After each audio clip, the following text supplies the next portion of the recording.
வணக்கம். நீங்கள் பார்த்து கொண்டிருப்பது ஊக்கமும் ஆக்கமும் தரும் ஒளிக்கதிர் செய்திகள். செங்குன்றம் நாரவாரிக்குப்பம் பேரூராட்சி 8வது வார்டு பொதுமக்கள் போராட்டம். மாதவரம் தொகுதி செங்குன்றம் நாரவாரிக்குப்பம் பேரூராட்சிக்கு உட்பட்ட 8வது வார்டு லட்சுமி அம்மன் கோயில் தெருவில் சுமார் 500க்கும் மேற்பட்ட குடும்பங்கள் வசித்து வருகின்றனர்.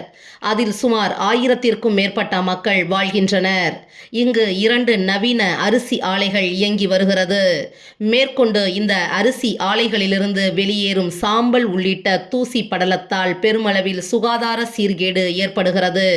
இதனால் முதியோர்கள் முதல் குழந்தைகள் வரை பல்வேறு நோய்களுக்கு ஆளாகின்றனர்.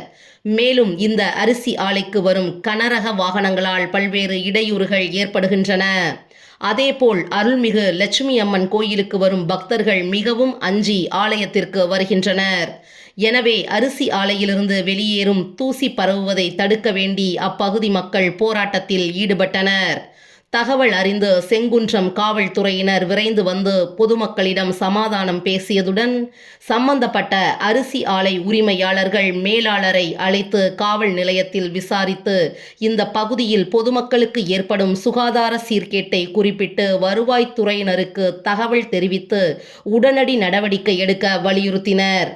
ஆலை உரிமையாளர்களிடம் சாம்பல் உள்ளிட்ட தூசி இனிமேல் ஆலைகளிலிருந்து வெளியேறக்கூடாது என அறிவுறுத்தினர்.